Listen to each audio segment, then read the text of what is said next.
দর্শক, বগুড়ার বাগবাড়িতে শহীদ Zia degree college মাঠে ফ্যামিলি কার্ড বিতরণ অনুষ্ঠানে যোগ দিয়ে এই মুহূর্তে কথা বলছেন প্রধানমন্ত্রী তারেক রহমান। আমরা সরাসরি চলে যাচ্ছি সেখানে। 911 জনকে দেওয়া হয়েছে, 911 জন ইনশাল্লাহ পাবেন। দেবার কথা প্রথমে ছিল 900 কত, না না বেশি ছিল একটু। মন্ত্রী সাহেব 900 কত জন, 78 জন না কত? না দিলাম তো 911 জন, কিন্তু প্রথমে ছিল 900 কত জনে? হ্যাঁ 938 জন ছিল। কিন্তু তাহলে আপনাদের কাছে প্রশ্ন হতে পারে কেন 38কে না দিয়ে 11কে দিলাম? কারণ হচ্ছে এই 911 জন মায়ের কাছে যে মোবাইলটা আছে সেটা ওনারা ব্যবহার করেন, আর এই যে 38 যাদেরকে আমরা বাদ দিয়েছি ওই মোবাইলগুলো স্বামী স্ত্রী দুইজনেই ব্যবহার করেন। সেই জন্য আমরা দেইনি। যদি স্বামী টাকাটার কথা না বলে স্ত্রীকে, এই জন্য আমরা দেইনি, যাতে মায়েরা টাকাটা পায়। আমাদের লক্ষ্য হচ্ছে, আমাদের উদ্দেশ্য হচ্ছে আমরা এই সরকারের কোষাগার থেকে যে অর্থটা দিব এই অর্থটা আমরা মায়েদের হাতে তুলে দিব, যাতে করে মায়েরা তাদের সন্তানদেরকে লেখাপড়া শিখাতে পারে, মায়েরা যাতে তাদের সন্তানদেরকে একটু ভালো খাওয়া দিতে পারে, এবং একই সাথে মায়েরা যাতে আস্তে আস্তে করে একটু টাকা জমিয়ে নিজেদের ছোটখাটো একটা ছোটখাটো ব্যবসা শুরু করতে পারে, যাতে সেখান থেকে আয় রুজি হয়। সেই জন্য আমরা চাই এই মায়েদেরকে দেব। কিন্তু এখন কেন আমরা এই ফ্যামিলি কার্ড মায়েদেরকে দিচ্ছি? মায়েদেরকে দেওয়ার কারণ হলো এই যে আমাদের এই প্রিয় মাতৃভূমি বাংলাদেশ, এই বাংলাদেশে পুরুষ এবং মহিলা অর্ধেক অর্ধেক। এই যে প্রায় 20 কোটি জনসংখ্যা, পুরুষ এবং মহিলা অর্ধেক অর্ধেক। পুরুষরা তো যাচ্ছে চাকরি বাকরি করছে, ব্যবসা বাণিজ্য করছে, ঠিক আছে, আয় রুজি আছে, জমি জমা চাষ করছে, দোকানপাট আছে, ব্যবসা বাণিজ্য আছে। কিন্তু মায়েদেরকে যদি কোনো রকম সহযোগিতা না করা হয়, মারা যদি সচ্ছল না হয়, স্বাবলম্বী না হয়, তাহলে তো এই দেশকে এগোনো সম্ভব না। সম্ভব সংসার যখন সুন্দরভাবে চলে, শুধু একা স্বামী বা একা স্ত্রী সংসার সুন্দর করে চালাতে পারে না। দুইজন যখন একসাথে কাজ করে, দুইজন যখন একসাথে, দুইজনের মধ্যে যখন সমঝোতা থাকে, দুইজন যখন একসাথে অবদান রাখে, তখন সংসার শুধু। ঠিক একইভাবে দেশকে যদি সামনের দিকে নিয়ে যেতে হয়, সুন্দরভাবে গড়ে তুলতে হয়, তাহলে নারী এবং পুরুষ দুইজনকে সমানভাবে আমরা রাষ্ট্র থেকে সহযোগিতা করতে চাই। কারণ নারীকে স্বাবলম্বী না করা পর্যন্ত আমরা চাই, আপনারা হয়তো কোটিপতি হবেন না, আমরা ফ্যামিলি কার্ডের মাধ্যমে আমরা চাই যে নারীরা যাতে স্বাবলম্বী হতে পারে। অর্থাৎ আপনার সন্তান বা আপনার ছোট একটা কিছু কিনতে ইচ্ছা করলো, একটা লাল জামা দেখলেন, একটা লাল শাড়ি দেখলেন, একটু চিপস খাইতে চাইলেন, বা এই ধরনের প্রয়োজনীয় জিনিস আপনি যাতে নিজে সেটা ক্রয় করতে পারেন। আপনার সন্তানকে কিছু খেতে দিবার ইচ্ছে হলো, নিজে যাতে আপনি সন্তানের জন্য সেটা কিনতে পারেন। আপনার সন্তান একটা বই দেখলো, সেই বইটা সে কিনতে চাইলো, আপনি নিজে যাতে সেটা কিনে দিতে পারেন।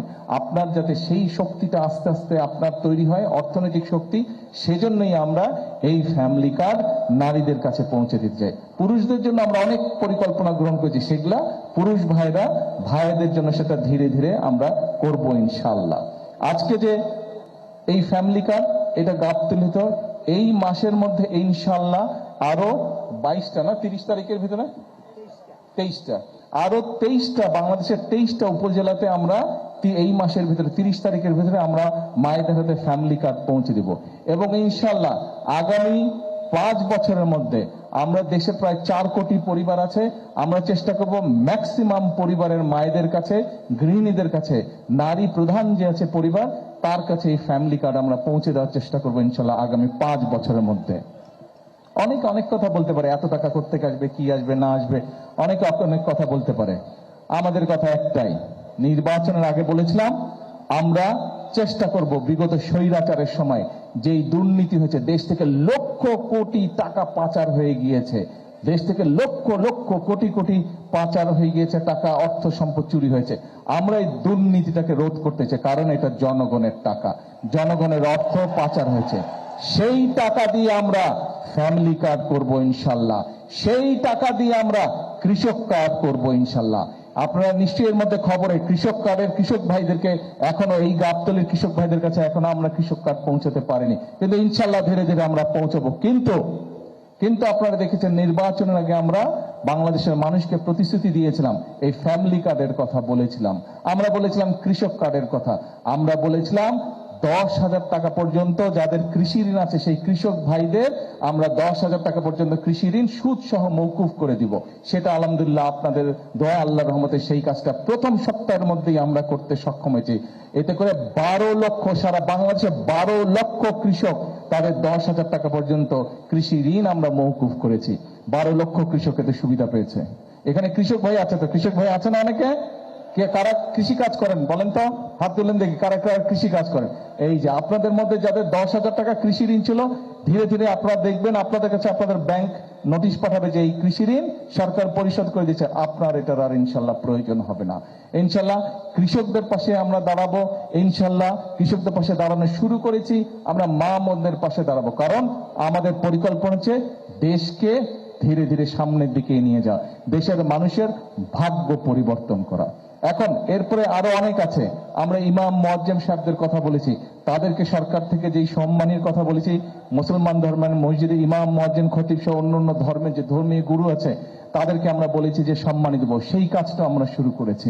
আমরা খাল খনন, এই যে এই কর্মসূচি শেষ করে এই খালটার নাম জানি কি,